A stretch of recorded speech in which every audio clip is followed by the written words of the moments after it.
En esta lección número 10 vamos a pensar sobre la formación del canon bíblico.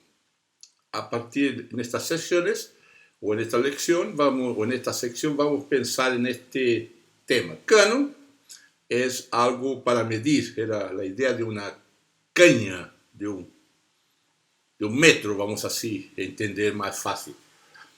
Bueno, veamos entonces que nuestra Biblia, o las Biblias, ya que existen dos líneas de la Biblia de la Iglesia Católica Romana, que tiene más libros, tiene más 7 libros, y tenemos aquella conocida por la Iglesia Protestante o Evangélica. El Antiguo Testamento fue escrito en la lengua hebrea, pero también hay una traducción que se llama la Septuaginta. Esta traducción es la traducción de la lengua hebrea para el griego, que aconteció en el periodo conocido como interbíblico. Allí, en el periodo conocido como el periodo griego, en los tiempos posteriores, luego después de la muerte de Alejandro el Grande, la Biblia hebrea fue traducida para el griego. La razón de la traducción era que las generaciones habían perdido su cultura de hablar la lengua hebrea. Ellos pasaron de hebreo para arameo y ahora estaban hablando griego. Y la lengua hebrea solamente se había conservado con los escribas, los ancianos, por causa de las escrituras. Pero en ese tiempo del gobierno conocido por Ptolomeo Filadelfo, hubo entonces el interés de traducir las escrituras de la lengua hebrea para el griego, que era la lengua común.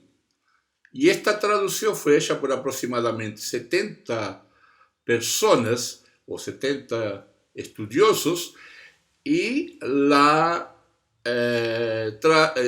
tradujeron, lógicamente, y tenemos hoy día lo que es conocido como la Septuaginta, Biblia que fue usada por la iglesia primitiva, por Pablo, por Pedro, pero también puede haber sido usado los libros originales del hebreo. En ese periodo de traducción, en el periodo interbíblico, ya existían esos libros que nosotros tenemos aquí: Tobías, Judith, Baruch, Eclesiástico, Primero y Segundo Macabeos y Sabiduría. Son libros que entonces fueron introducidos en esta Septuaginta en este periodo de traducción. La Iglesia Evangélica y Protestante no considera estos libros como inspirados, porque originalmente ellos no estaban en los textos hebraicos, más viene de esta traducción en la Septuaginta.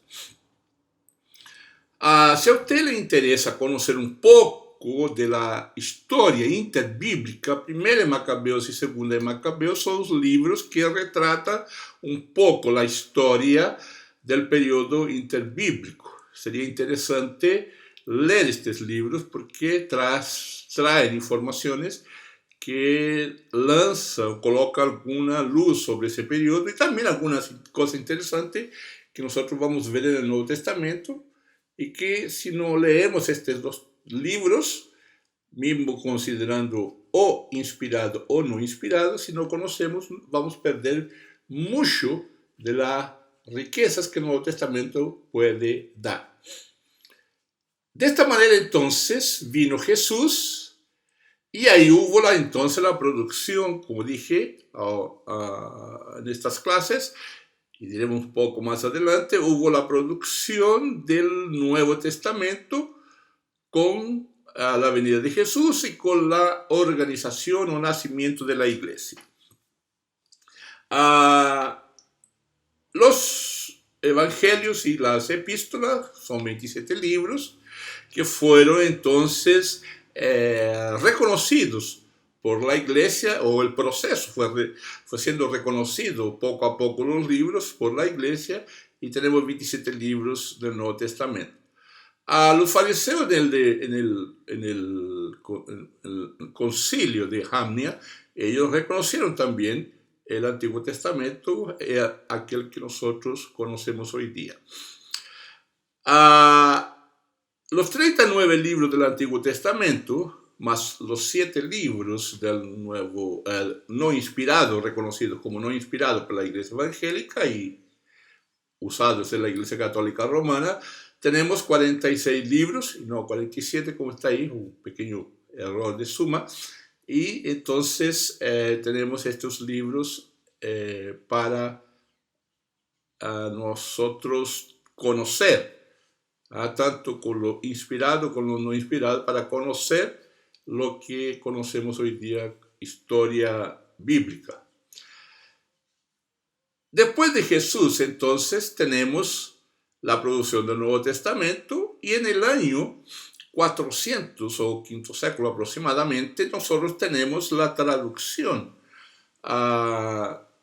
de los libros de la Biblia con Jerónimo o San Jerónimo, donde tenemos la Vulgata Latina. Esta Vulgata Latina, hasta hoy día nosotros la tenemos, es la traducción del Nuevo y Antiguo Testamento, donde tenemos el uso en la Iglesia después, lo conocido como Edad Media y los tiempos de la Reforma, que fue usada como la Biblia, podemos decir, oficial, para discutir las cuestiones teológicas.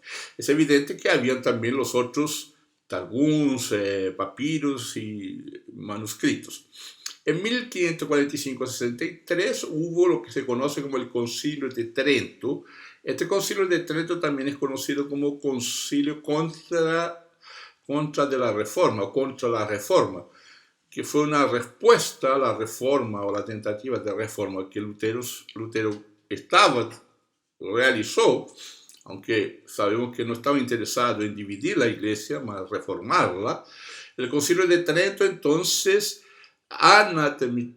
dio un anátema a aquellos que no aceptaban, como era el caso de Lutero, los 7 libros conocidos como libros apócrifos o no inspirados por la Iglesia Evangélica.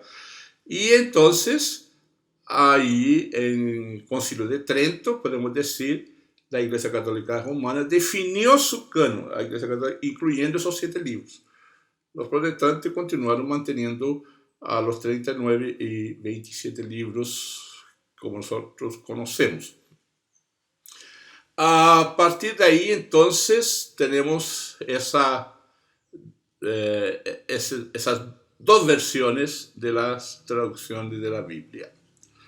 Este cuadro que está aquí es una rápida presentación del Nuevo Testamento en términos de informar a ustedes de que el Nuevo Testamento tiene más de 5.000 copias griegas del año 150 y unas 13.000 copias de fragmentos del Nuevo Testamento.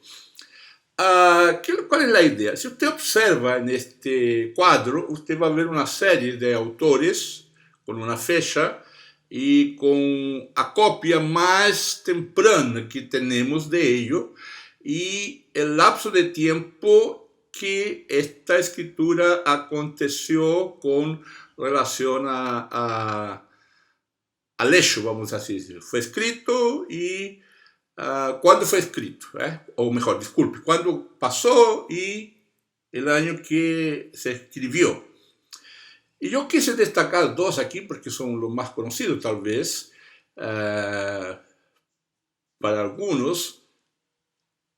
En el caso, por ejemplo, de Platón, que se dice que hubo una escrita de Platón en el año 427 a 347, o él escribió por ahí, o habló, mejor dicho, y la copia que nosotros tenemos son de 900 años después de Cristo. O sea, entre lo que escribió y la copia más temprana tenemos casi 1200 años, o más de 1200 años ahí. Y el número de copias son 7. Ahora veamos que el número, o mejor, el tiempo de la escrita entre el evento Jesús, el evento Iglesia, el acontecimiento Jesús, el acontecimiento Iglesia, el máximo que nosotros tenemos son de 55 años. Entre 55 y 150. Y tenemos 13.000 copias o 18.000 copias de fragmento y copias griegas.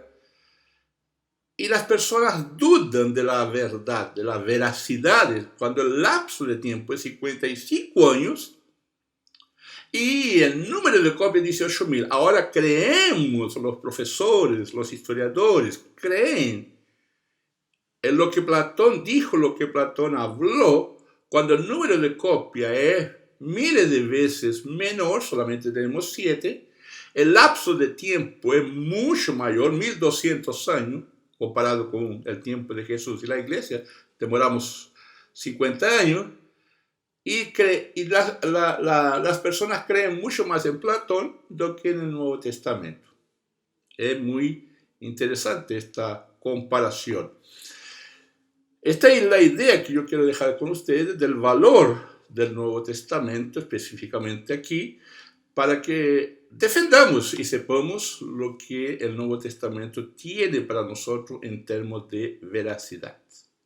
Entonces aproveche este tiempo y agradecemos que usted esté con nosotros, y cualquier pregunta puede mandar a nuestro correo o en el sitio, en nuestra plataforma, y también no se olvide de colocar ahí una evaluación, una palabra positiva, orientación, lógica, en fin.